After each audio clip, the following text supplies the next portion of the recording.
Hello everyone, आप सभी का फिर से स्वागत है त्रिवेद आईएएस में।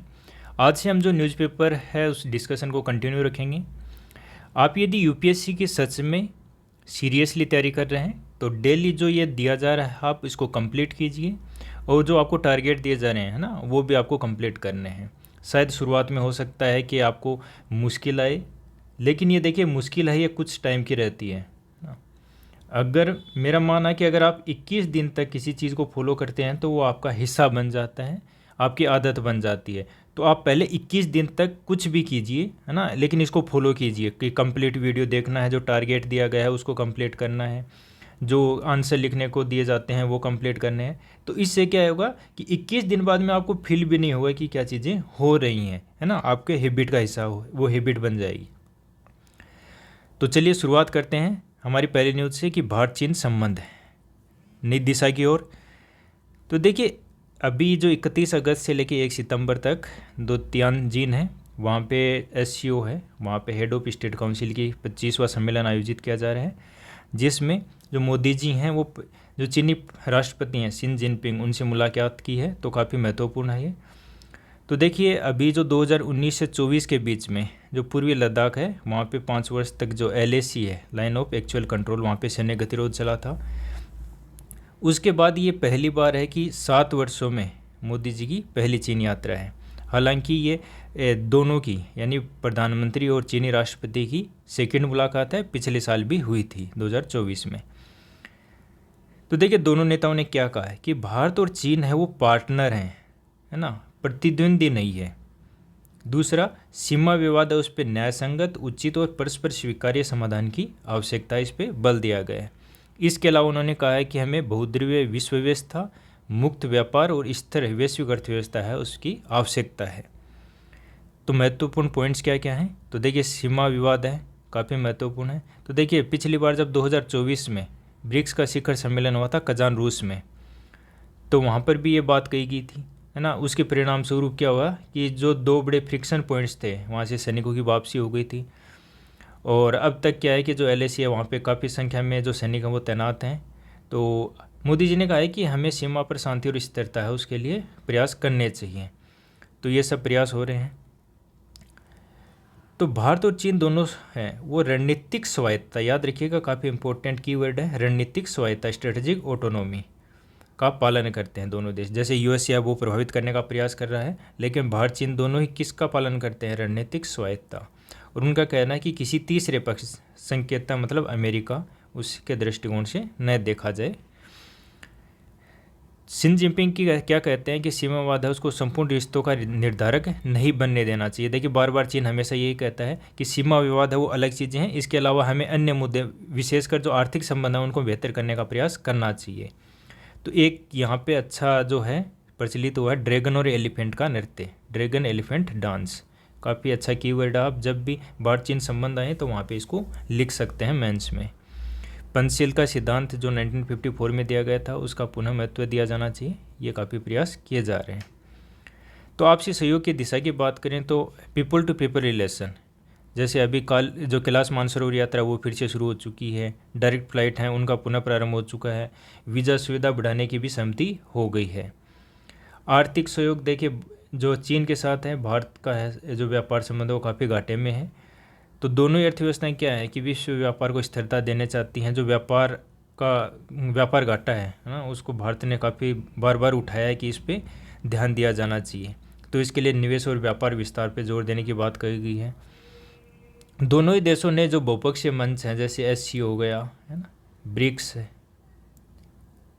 तो अन्य मंच है उन पे समन्वय और सहयोग की बात करते हैं। विशेषकर जो आतंकवाद है, निष्पक्ष व्यापार है, न्यायपूर्ण वैश्विक व्यवस्था है, ये 3 पॉइंट्स हैं जहाँ पर वो साझा रुख रखते हैं। इसके अलावा आपको पता होगा कि 2026 का जो ब्रिक्स का शिखर सम्मेलन होना है उसकी मेज़बानी कौन करेगा? भारत करेगा। तो उसके लिए भी जो मोदी जी हैं उन्होंने चीनी राष्ट्रपति हैं उसको आमंत्रित किया है।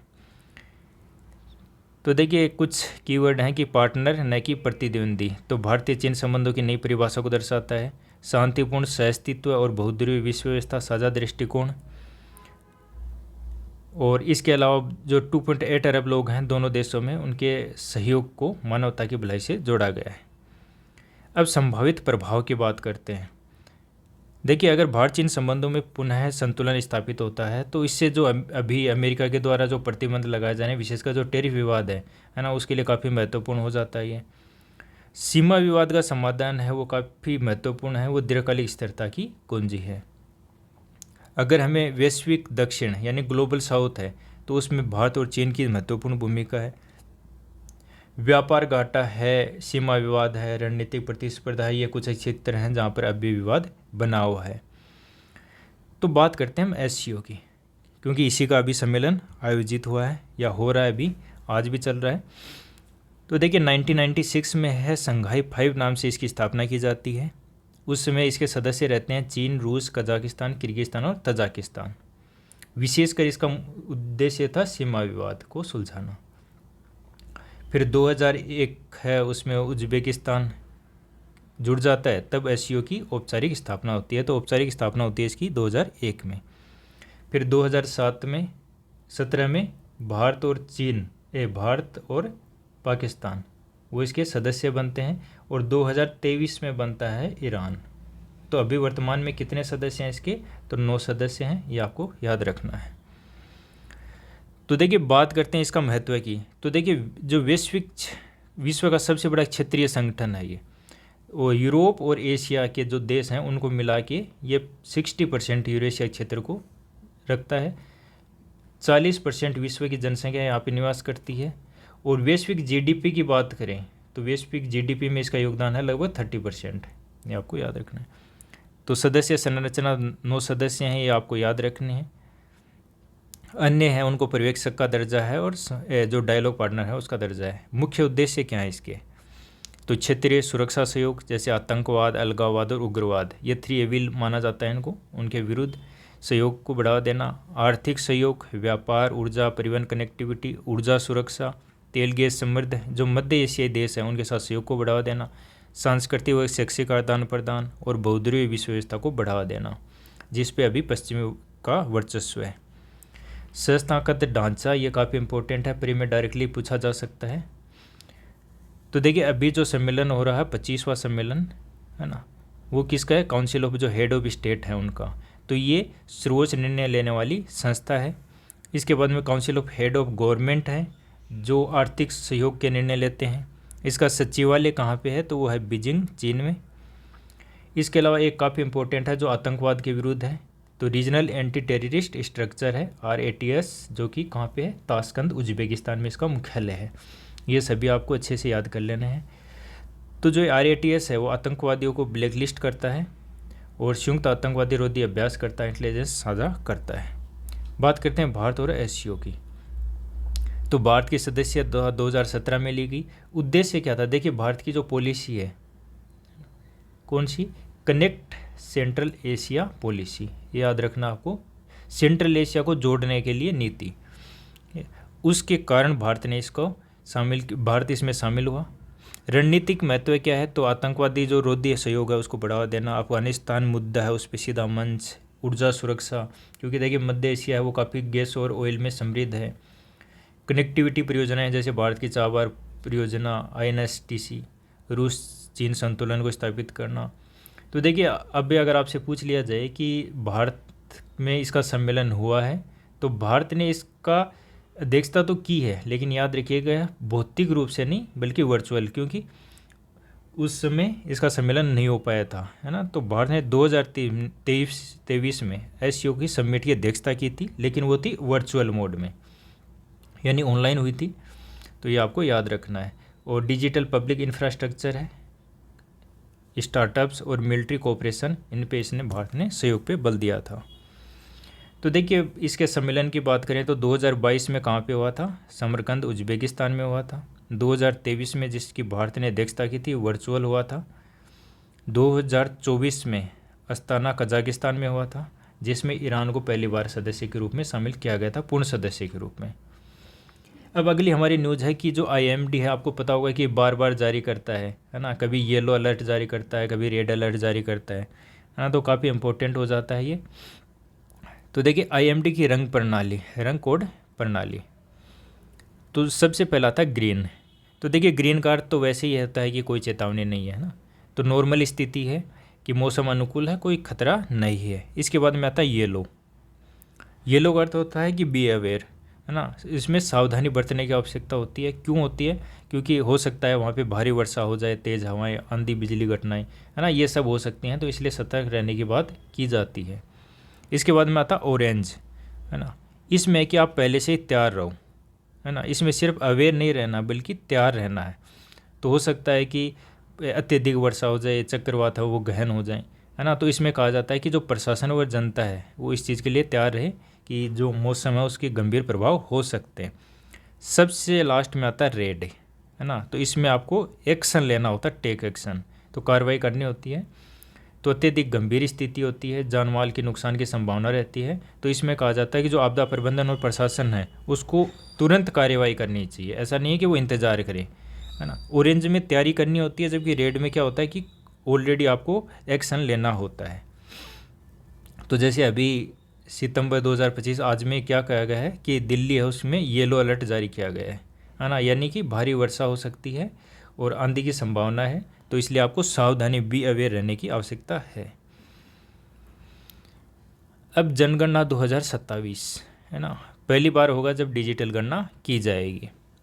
तो देखिए आपको पता होगा कि भारत में सबसे पहले जनगणना हुई थी 1872 में हुई थी, है ना। उसके बाद में 1881 से हर 10 वर्ष में इसका आयोजन किया जाता है नियमित रूप से। देखिए आज तक ये कंटिन्यू की गई है, लेकिन आपको पता होगा कि 2011 लास्ट बार हुई थी, 2021 में होनी थी, लेकिन उस समय कोविड था जिसके कारण जनगणना को टाल दिया गया था। तो अब ये 2027 में की जाएगी। तो अब तक की ये सबसे अधिक विलंबित जनगणना है, 6 साल की देरी से। तो अगर देखें तो 1881 से जो हमारी जो अभी तक की जो जनगणना है वो 16वीं ये जनगणना होगी। और स्वतंत्र भारत की बात करें तो ये 8वीं जनगणना होगी। ये थोड़ा सा आपको डेटा याद रखना, अगर आप स्टेट पीएससी की तैयारी करते हैं तो आपके लिए काफ़ी इंपॉर्टेंट हो जाता है। तो 16वीं राष्ट्रीय जनगणना होगी और स्वतंत्र भारत की 8वीं जनगणना होगी। अब बात करते हैं 2027 वाली जो सेंसस होगी उसकी मुख्य विशेषताएं क्या हैं। तो देखिए पहली बार होगा पूर्णतः ये डिजिटल जनगणना होगी। तो इसके लिए एक मोबाइल एप्लीकेशन होगा जिसके द्वारा डेटाओं का संकलन किया जाएगा। इसके अलावा इसमें जनता है वो खुद से भी भागीदार बन सकती है, यानी स्वगणना का विकल्प इसमें शामिल होगा।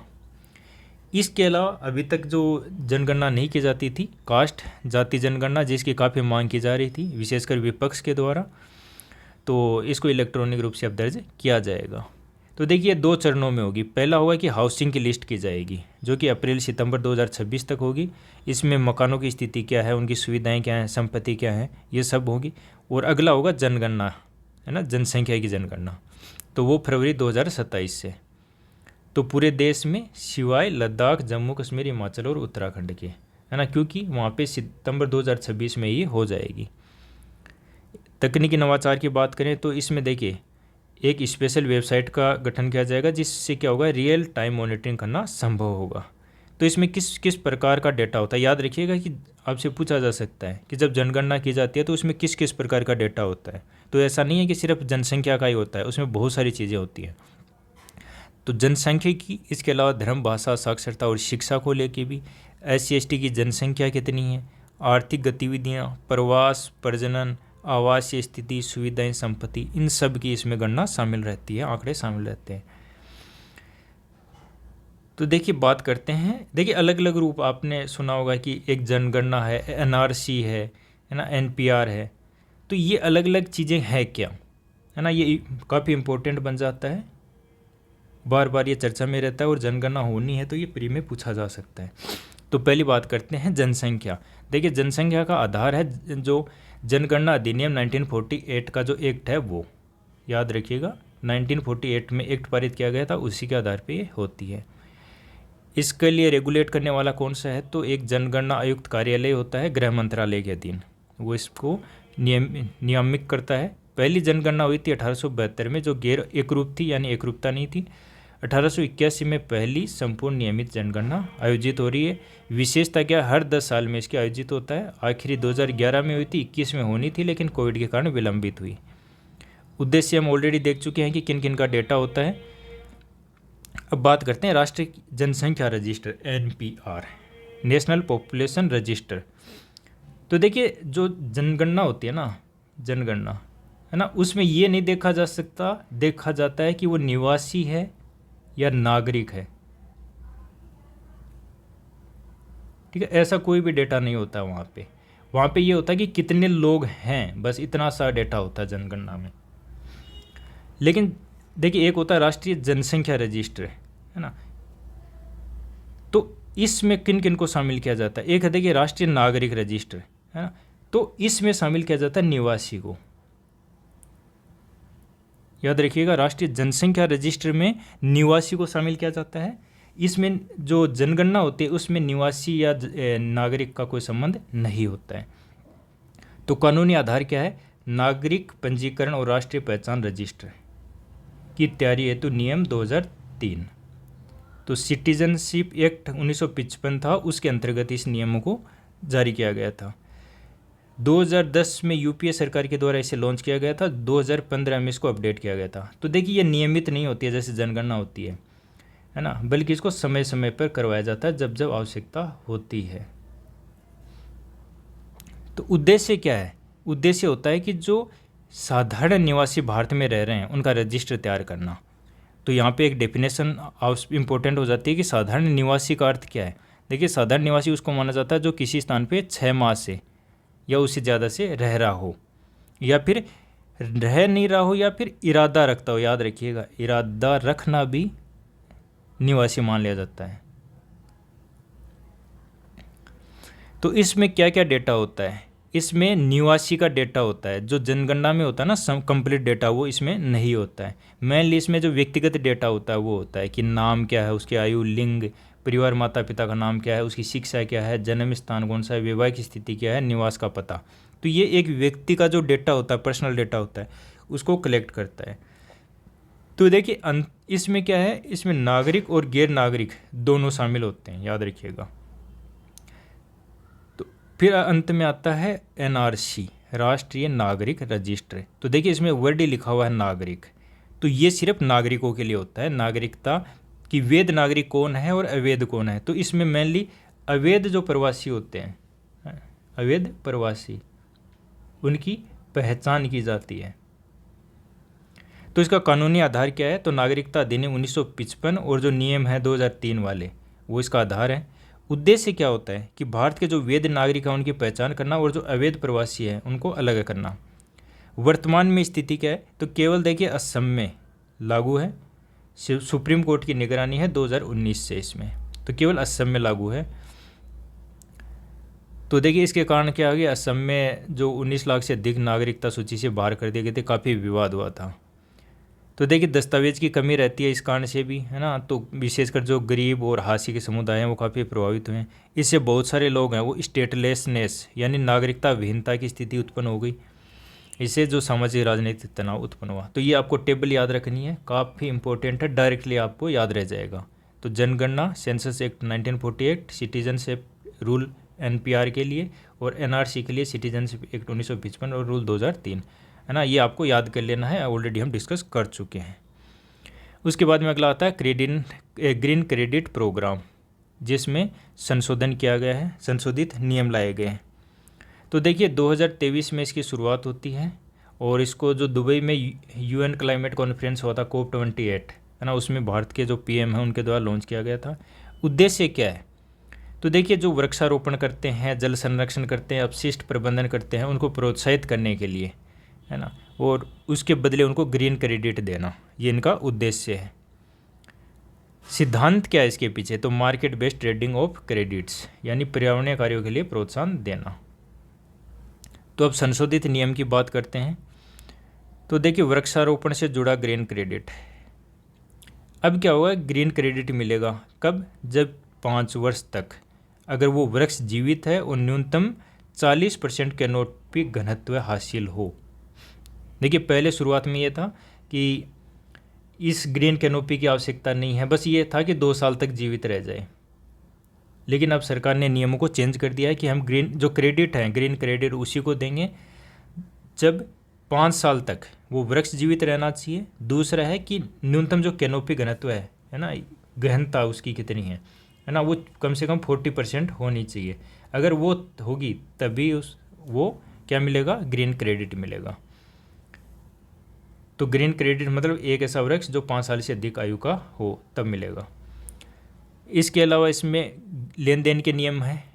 तो देखिए जो ग्रीन क्रेडिट है वो तभी होगा जब नॉन ट्रेडेबल, नॉन ट्रांसफरेबल, है ना, यानी बिक्री स्थानांतरण की अनुमति नहीं होगी। इसमें याद रखना है, जो ग्रीन क्रेडिट मिलेगा वो तो उसको ट्रेड नहीं कर सकते और उसको स्थानांतरित नहीं कर सकते। हालांकि देखिए ये जो होल्डिंग और सहायक कंपनियां हैं, है ना, उनके बीच ट्रांसफ़र संभव है।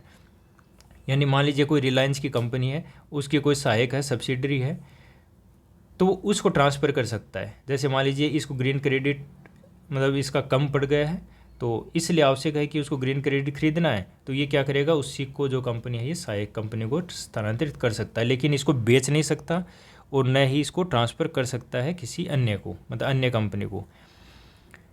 तो बात करते हैं अनुपालन व उपयोग की।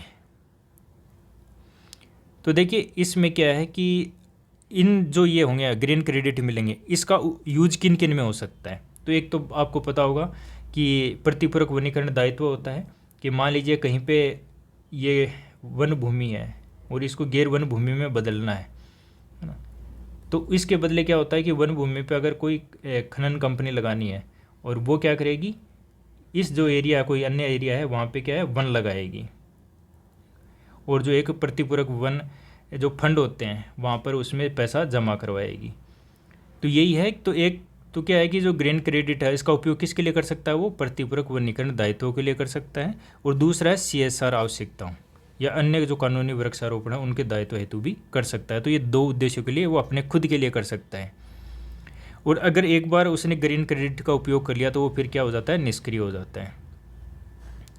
इसके अलावा जो कंपनियां इसे एनवायरमेंट, सोशल और गवर्नेंस इंडिकेटर्स हैं उनकी रिपोर्टिंग में भी उपयोग कर सकते हैं। तो ये काफ़ी इम्पोर्टेंट है।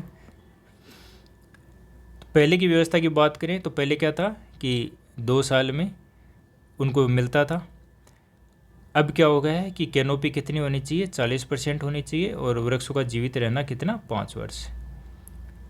तो देखिए इसमें काफ़ी संख्या में जो क्षेत्रीय वन भूमि थी वहाँ पे उनको पंजीकृत किया गया है ना। जो वन विभाग है उनके द्वारा वृक्षारोपण कार्य करवाए जा रहे हैं।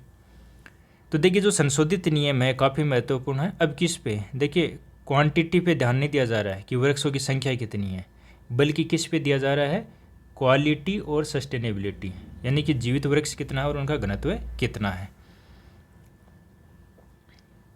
अब अगला हमारा जो न्यूज़ है कि भारत का नेट जीरो संक्रमण है। तो इसमें सेक्टर वार निवेश आवश्यकताएं। तो देखिए आपको पता होगा एक पेरिस समझौता हुआ था, उसमें NDC घोषित करना था हर जो देश था उसको, और 2030 तक के लिए लक्ष्य थे ये। तो भारत की अगर मौजूदा स्थिति की बात करें तो भारत में बहुत सारे ऐसे लक्ष्य हैं जो लगभग प्राप्त कर लिए हैं या फिर प्राप्त करने के दिशा में है। तो देखिए पहला था कि जो इंस्टॉल्ड कैपेसिटी है ना नवीकरणीय सोर्सों से, वो 50% यानी गैर जीवाश्म से 50% होनी चाहिए, जो कि हम ऑलरेडी प्राप्त कर चुके हैं। इस पे हम पहले भी जो आर्टिकल है डिस्कस कर चुके हैं। इसके अलावा एक अन्य टारगेट था कि 2.5 से लेकर 3 बिलियन टन कार्बन सिंक का निर्माण करना, इसके लिए वन और वृक्षारोपण करना था, है ना। ये भी हमने लगभग प्राप्त कर चुके हैं ऑलरेडी। इमिशन जो इंटेंसिटी है 2005 की तुलना में, है ना, उसको था कि 2030 तक 45% की कमी करेंगे, है ना। ये लगभग कम कर लिया गया है और या फिर जल्द ही इसको प्राप्त कर लिया जाएगा, यानी 2030 से पहले पहले इसको प्राप्त कर लिया जाएगा। तो देखिए ये चीज़ें तो ठीक है, लेकिन हाल ही में एक अध्ययन किया गया है कि जो ये लक्ष्य हैं, है ना, इसको अगर वास्तव में प्राप्त करना है ना, तो बहुत सारे ऐसे एरिया हैं जहाँ पर बहुत ज़्यादा मात्रा में निवेश और तकनीकी समाधान की आवश्यकता है। देखिए ये डेटा याद रखने की आवश्यकता नहीं है कि इन्वेस्टमेंट कितना चाहिए सेक्टर में, बल्कि ये याद रखना चाहिए कि तकनीकी समाधान, है ना। UPSC डायरेक्टली पूछ सकता है कि ये टेक्नोलॉजी किससे जुड़ी हुई है, बार बार आता है ये क्वेश्चन, और बस आता भी कितना है कि ये टेक्नोलॉजी और किससे संबंधित है, बस। तो ये आपको याद रखना है। तो सबसे पहले बात करते हैं स्टील क्षेत्र की। देखिए स्टील है ना, इसमें काफ़ी संख्या में CO2 का उत्सर्जन होता है। कारण क्या है कि बहुत ज़्यादा इसमें कोल का प्रयोग होता है। तो देखिए जो पारंपरिक ब्लास्ट फर्नेस होता है इसमें, है ना, तो उसमें क्या है कि काफ़ी संख्या में जो कोकिंग कोल है उसका प्रयोग किया जाता है, जिससे CO2 बहुत मात्रा में निकलता है। और इसमें जो वैकल्पिक स्वच्छ तकनीक हैं उनकी अगर उपयोग में लाया जाता है तो उसकी लागत भी बहुत ज़्यादा है। और इसके अलावा जैसे हाइड्रोजन जैसे जो स्वच्छ ऊर्जा सोर्स हैं उनकी भी सीमित उपलब्धता है। तो ये आपको याद रखना, देखिए टेक्नोलॉजी को। तो देखिए सबसे पहले आती है कार्बन कैप्चर एंड स्टोरेज। इसमें क्या है कि उत्पादन के दौरान जो भी CO2 निकलती है, जैसे ये हमने देखा कि CO2 है वो काफ़ी मात्रा में निकलती है, तो उत्पादन में जो निकलती है उसको कार्बन गैस को पकड़कर क्या करना है, भूमि में भंडारित कर लेना है। फिर आता है ग्रीन हाइड्रोजन आधारित डायरेक्ट रिड्यूस्ड आयरन, ये याद रखना, देखिए DRI, ग्रीन हाइड्रोजन आधारित DRI। तो देखिए इसमें क्या किया जाता है कि कोयले की जगह क्या कि नवीकरणीय जो सोर्स हैं उनसे बनी हाइड्रोजन का उपयोग। देखिए जो ग्रीन हाइड्रोजन होती है, जो हाइड्रोजन होती है वो अलग अलग टाइप की होती है, कुछ ग्रे बोलते हैं इसको, कुछ है ना। तो वो होता है कि उसके लिए कौन कौन से सोर्स यूज किए गए हैं उसके आधार पे। तो ग्रीन कौन सी है, जिसमें गैर जीवाश्म ईंधन है उसका प्रयोग किया गया या नवीकरणीय ऊर्जा सोर्स का प्रयोग किया गया, उससे हाइड्रोजन का उत्पादन किया गया है। तो ये काफ़ी इंपॉर्टेंट है। इसके अलावा इलेक्ट्रिक आर्क फर्नेस और स्क्रैप आधारित स्टील का प्रयोग करना। तो इसमें क्या है कि पुराना जो लोहे स्टील का है उसका पुनर्चक्रण करना, रिसाइकल को बढ़ावा देना। इसके अलावा ऊर्जा दक्ष तकनीकें उपयोग करना, जैसे waste heat recovery system, AI आधारित ऊर्जा प्रबंधन, ये काफ़ी इंपॉर्टेंट है। तो स्टील जो सेक्टर है उसमें अगर हमें पर्यावरण के अनुकूल चीज़ें लानी है तो ये काफ़ी इंपॉर्टेंट टेक्नोलॉजी हो जाती हैं, याद रखना आपको। फिर सीमेंट क्षेत्र है ना, यहाँ पर भी काफ़ी संख्या में निवेश की आवश्यकता है। देखिए जब सीमेंट का उत्पादन होता है तो एक प्रक्रिया होती है जिसको बोलते हैं क्लिंकराइजेशन, याद रखिएगा।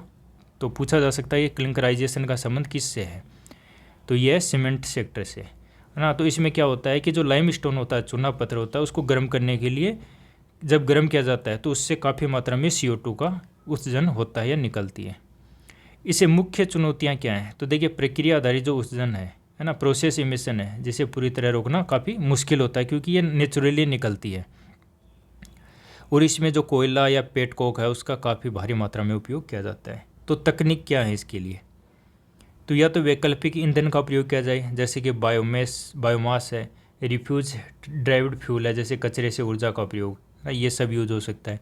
क्लिंकर फैक्टर में कमी करना, है ना। तो जैसे जो सीमेंट होती है उसमें फ्लाई ऐश जो थर्मल पावर से निकलती है, और स्लेग जो स्टील प्लांट का अवशेष है उसका मिश्रण का प्रयोग करना। तो ये आपको याद रखना, देखिए फ्लाई ऐश है ना, जो कहाँ से निकलती है, थर्मल पावर से निकलती है। और स्लेग क्या होता है, तो ये क्या होता है, स्टील प्लांट का जो अवशेष होता है उसको स्लेग कहा जाता है। तो ये काफ़ी इंपॉर्टेंट है। इसके अलावा कार्बन कैप्चर एंड स्टोरेज जो टेक्नोलॉजी है उसका प्रयोग किया जा सकता है। पावर जो सेक्टर है, ऊर्जा सेक्टर है, उसमें क्या है, तो देखिए यहाँ पर भी मुख्य चुनौतियाँ क्या है, तो नवीकरणीय ऊर्जा है उसमें अंतराल काफ़ी देखने को मिलता है। क्यों, देखिए 24x7 तो जो सूरज है वो उपलब्ध रहता नहीं है, इसी प्रकार हर समय हवा चलती नहीं है, तो जो नवीकरणीय ऊर्जा है उसमें काफ़ी अंतराल देखने को मिलता है। इसके अलावा ट्रांसमिशन नेटवर्क है वो काफ़ी कमज़ोर है ना। जैसे मान लीजिए कि एक रिच एरिया है और एक जहाँ पे इसका उत्पादन नहीं हो रहा है, तो इसकी तरफ ले जाने के लिए जो ट्रांसमिशन की आवश्यकता है वो हमारा काफ़ी कमज़ोर है नेटवर्क। तो अब बात करते हैं समाधान की। तो इसमें जो पावर ऊर्जा सेक्टर है उसके लिए क्या समाधान हो सकते हैं, तो देखिए ये क्वेश्चन है, ये ऑलरेडी UPSC पूछ चुका है ना। तो जो नई नई टेक्नोलॉजी होती है ना वो UPSC पूछता रहता है, जो चर्चा में रहती है। तो देखिए पहला आता है कि ग्रिड स्टोरेज सॉल्यूशन, है ना। जो ट्रांसमिशन वाली समस्याएं हैं, जो ग्रिड की समस्या है उसके लिए है कि स्टोरेज सॉल्यूशन की, स्टोरेज की है ना आवश्यकता काफ़ी मात्रा में। तो सबसे पहले है कि बड़ी बैटरियाँ हैं, है ना, तो battery storage, pumped hydro storage, ये काफ़ी इंपॉर्टेंट था, UPSC ने इसको पूछा है। तो ये किसके लिए होती है, जो स्टोरेज है, ऊर्जा है, उसको स्टोरेज करने का सॉल्यूशन है। इसके अलावा हाइड्रोजन बेस्ड स्टोरेज को बढ़ावा देना। ट्रांसमिशन जो नेटवर्क है उसका अपग्रेडेशन करने की आवश्यकता है, तो इसके लिए हमें नई हाई वोल्टेज जो ग्रीन कॉरिडोर है उसको बनाया जाना चाहिए। फ्लेक्सिबल थर्मल बैकअप है उसको बढ़ावा देना चाहिए। और डिसेंट्रलाइज रिन्यूएबल्स, है ना, जैसे रूफटॉप जो सोलर वाला जो हम मिशन चलाया जा रहा है उसको काफ़ी बढ़ावा दिया जाना चाहिए। मिनी ग्रिड्स है उसको स्थापित किया जाना चाहिए ताकि जो स्थानीय मांग होती है उसको पूरा किया जा सके। इसके अलावा रोड ट्रांसपोर्ट है, वहाँ पर भी काफ़ी मुद्दे हैं। चुनौती क्या है वहाँ पे, जो ईवी है उनको अपनाने की गति बहुत धीमी है, चार्जिंग इंफ्रास्ट्रक्चर नहीं है, और बैटरी निर्माण व लिथियम सप्लाई चेन है उस पर विशेषकर हम आयात पे निर्भरता है हमारी। समाधान क्या हो सकता है, तो सबसे ज़्यादा है कि ईवी है उसको अडॉप्ट करना, जो सरकारी प्रोत्साहन है जैसे फेम योजना है, टैक्स रियायत देना, निजी कंपनियों का निवेश को बढ़ावा देना, चार्जिंग इंफ्रास्ट्रक्चर है उसको तेज़ी से विस्तारित करने की आवश्यकता है, चाहे वो राष्ट्रीय राजमार्ग हो, शहर हो, गांव हो, वहाँ पर ये चार्जिंग स्थापित किया जाना चाहिए। इसके अलावा सार्वजनिक जो परिवहन है उसका विद्युतीकरण करना चाहिए, चाहे बस हो, ऑटो हो, माल ढुलाई, सभी में क्या है कि हमें इलेक्ट्रिक वाहनों को अपनाना चाहिए। वैकल्पिक ईंधन को उपयोग किया जा सकता है, जैसे हाइड्रोजन फ्यूल का उपयोग उत्पादन करना, सीएनजी बायोगैस है उस पर आधारित वाहनों को बढ़ावा देना। इसके बाद अगला न्यूज़ है हमारा कपास आयात को लेके। तो देखिए भारत सरकार है उसने 31 दिसंबर 2025 तक के लिए कपास आयात है उस पर जीरो शुल्क लगा दिया है, जीरो ड्यूटी कर दी है, जो कि पहले 11% था, है ना। देखिए इससे क्या होगा कि एक तरफ तो भारत है ना, भारत में आयात बढ़ेगा, तो आयात बढ़ेगा, दूसरी तरफ क्या होगा कि जो भारतीय किसान है उसको हानि होने की काफ़ी संभावना है। और ये एक तरीके से क्या हो गया कि यूएसए है उसको जो प्रयास कर रहा है यूएसए की भारत है ना उनको रियायत दें, तो उसके लिए काफ़ी इम्पोर्टेंट हो जाता है। तो देखिए इसके लिए कारण क्या माना जा रहा है कि एक तो हमारे देश में अब की बार जो कपास उत्पादन है उसमें गिरावट आई है।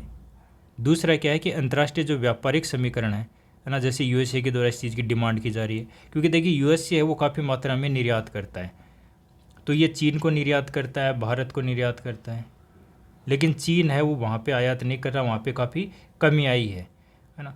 तो अब वो यूएसए चाहता है कि उसके लिए कोई नया बाज़ार मिले, तो वो भारत पे काफ़ी दबाव डाल रहा है, इसी संदर्भ में ये चीज़ें हैं। तो देखिए घरेलू उत्पादन है उसकी बात करें तो ये आंकड़ा याद रखने की आवश्यकता नहीं है आपको। 2013-14 में हमारा सर्वाधिक उत्पादन हुआ था, उसके बाद में लगातार इसमें गिरावट आ रही है। तो कमी क्या कारण है, देखिए जो खरीफ सीजन था उसमें बुआई में काफ़ी कमी आई है, इसमें 2.6% की गिरावट आई है। कीट व रोग की समस्या देखी जा रही है, जैसे pink bollworm, white fly, boll rot, ये आपको याद रखने हैं, काफ़ी इंपॉर्टेंट है, प्री में पूछा जा सकता है। इसके अलावा रिसर्च की कमी है, नई तकनीक है उसकी काफ़ी कमी है। अगर हमें अमेरिका और वैश्विक व्यापारिक परिप्रेक्ष्य की बात करें तो जो अमेरिका का कपास निर्यात है उसमें लगातार गिरावट आ रही है, चीन का आयात भी घट रहा है। परिणाम क्या है कि अमेरिका है नए नए बाजार खोज रहा है, विशेषकर भारत में, वियतनाम, पाकिस्तान, तुर्की में।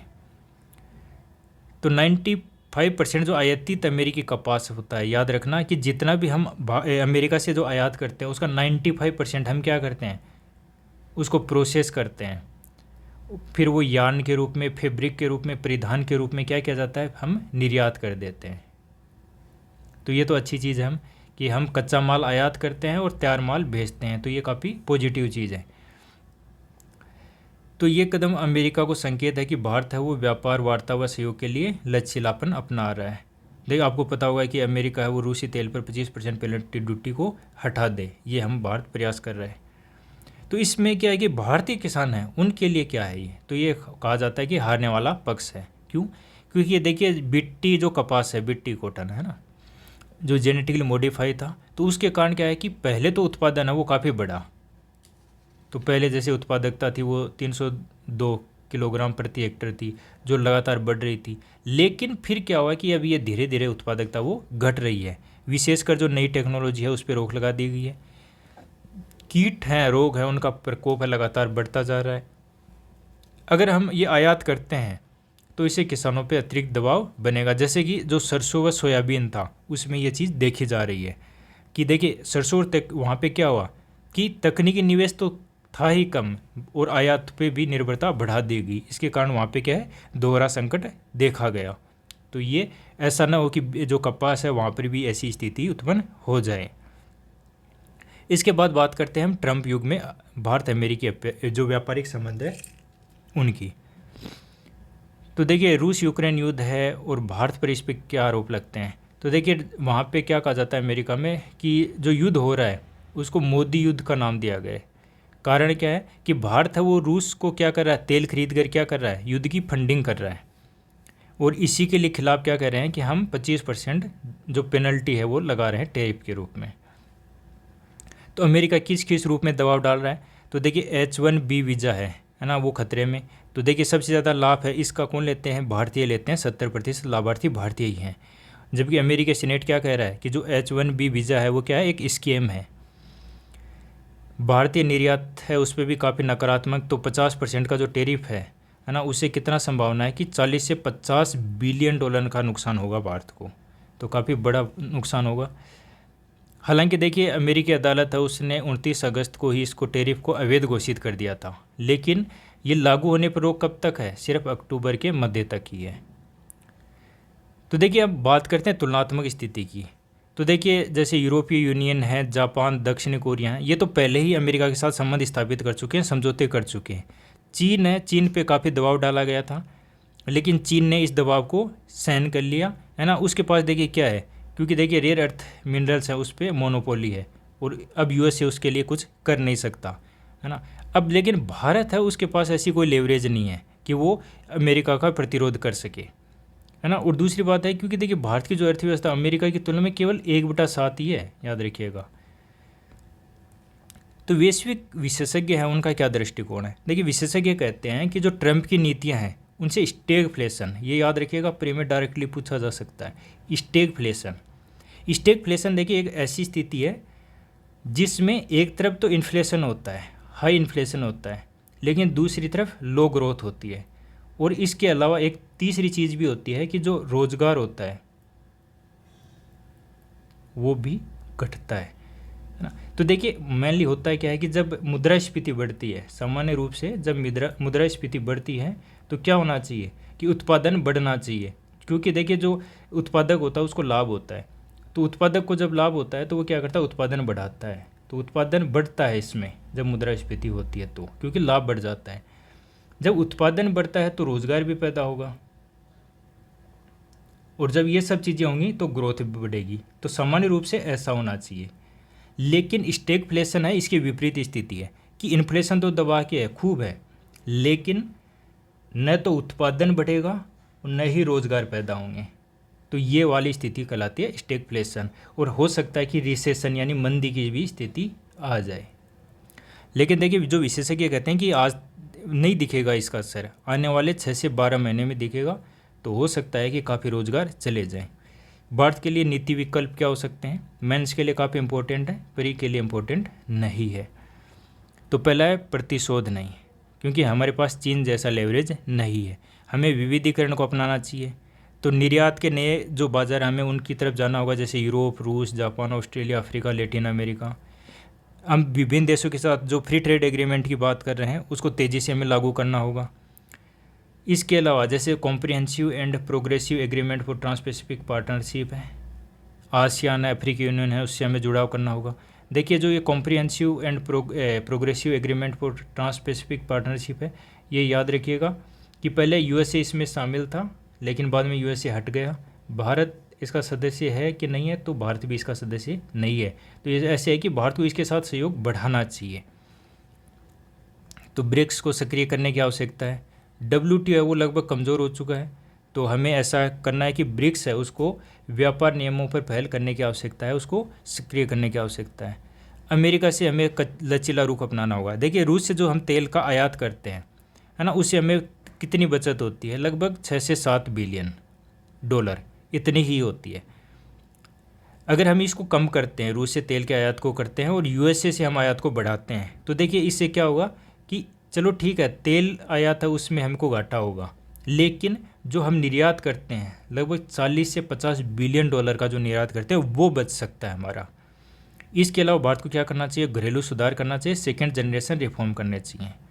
तो सेकेंड रिफॉर्म जनरेशन जैसे आयात शुल्क है उसमें कटौती करनी चाहिए, है ना। भारत जो ट्रंप है वो क्या कहते हैं कि इंडिया इज टेरिफ किंग है ना।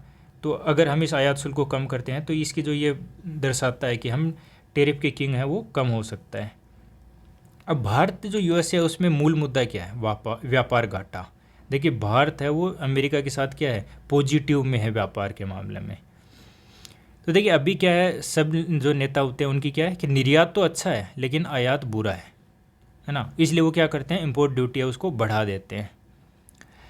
लेकिन जो कंपेरेटिव एडवांटेज का जो सिद्धांत है वो कहता है कि जो मुक्त और नियम आधारित व्यापार समृद्धि है जो मुक्त और नियम आधारित व्यापार है वो समृद्धि लाता है ना।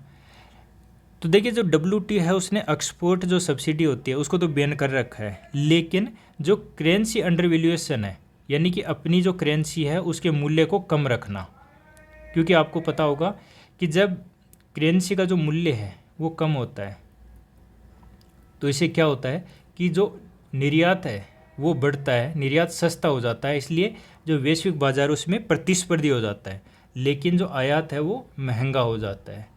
तो आयात है वो महंगा हो जाता है, ये आपको याद रखना है। तो इससे क्या आयात है वो कमी आती है, आयात में कमी आती है। तो करेंसी अंडर वैल्यूएशन का अर्थ क्या है कि जो मुद्रा है उसको कृत्रिम रूप से सस्ता रखना। जैसे भारत की जो करेंसी है वो लगातार गिर रही है, लेकिन सरकार उसके बावजूद कुछ नहीं कर रही है ना। तो हो सकता है कि ये किस लिए हो कि भारत का जो निर्यात है वो वैश्विक स्तर पर प्रतिस्पर्धी बना रहे, ये इसका उद्देश्य हो सकता है। इसके बाद में हम बात करते हैं मराठा आरक्षण आंदोलन और कुणबी दर्जा विवाद। देखिए कुणबी क्या है कि तो ये है वहाँ पे जो महाराष्ट्र है, मराठा एरिया है, वहाँ पे क्या है एक पारंपरिक कृषक जाति है ये कुणबी, है ना। तो वो कह रहे हैं कि जो मराठा हैं वो इसमें शामिल किए जाएं। तो ये मराठा लंबे समय से आरक्षण की मांग कर रहे हैं, तो मराठों को कुणबी को OBC श्रेणी का दर्जा दिया जाने की बात डिमांड है इनकी। तो उनका तर्क क्या है, देखिए वो कह रहे हैं कि मराठा समाज है वो अस्पृश्य या पारंपरिक रूप से पिछड़ा नहीं है। देखिए वर्तमान में जो आरक्षण दिया गया है वो मेन कारण यही है, लेकिन वो कह रहे हैं कि हाँ ये हम मानते हैं कि हम अस्पृश्य नहीं है, परंपरागत रूप से हम पिछड़े नहीं हैं, लेकिन मूल मुद्दा क्या है, हमारी जो ज़मीन है ना उसका स्वामित्व लगातार घट रहा है, कृषि आय है वो भी गिर रही है, इससे आर्थिक संकट उत्पन्न हो गया है, इसलिए हमें क्या चाहिए, शिक्षा और नौकरियों में आरक्षण की आवश्यकता है। उन्होंने कहा कि जैसे EWS दिया गया है ना, वैसे ही कोटा हमें दिया जाना चाहिए। इसके बाद में एक महत्वपूर्ण है यूनिफाइड लैंडिंग इंटरफेस, है ना, और वित्तीय क्षेत्र में AI। तो देखिए जो यूनिफाइड लैंडिंग इंटरफेस है वो क्या है कि भारतीय प्राधिकरण की पहले विशेषकर RBI की, इसमें क्या होता है कि एक कच्चा जो डेटा होता है, रो डेटा है ना, वो इस पर अवेलेबल होता है, जिसका प्रयोग क्या किया जा सकता है, जो ऋण देने वाली जो हैं या ऋणदाता हैं वो इस डेटा का प्रयोग कर सकते हैं, ताकि जो भी व्यक्ति होता है उसकी स्थिति का आकलन वो आराम से कर सकें। तो इससे क्या होता है, जो विभिन्न स्रोत हैं उनसे प्रमाणित वित्तीय डेटा उस तक आसान पहुंच होगी। प्लग एंड प्ले मॉडल है, उसके जरिए जो ऋणदाता है उसको डेटा से जोड़ा जाएगा, लेकिन अभी ये पायलट स्टेज पे है। लाभ क्या होगा इससे, तो डेटा का मानकीकरण होगा और AI आधारित जो कंपनियां उनके लिए बाधाएं कम होंगी। तो काफ़ी इंपॉर्टेंट है यूनिफाइड लैंडिंग इंटरफेस और वित्तीय क्षेत्र में AI। तो आज का डिस्कशन हमारा यहीं ख़त्म होता है। Thank you.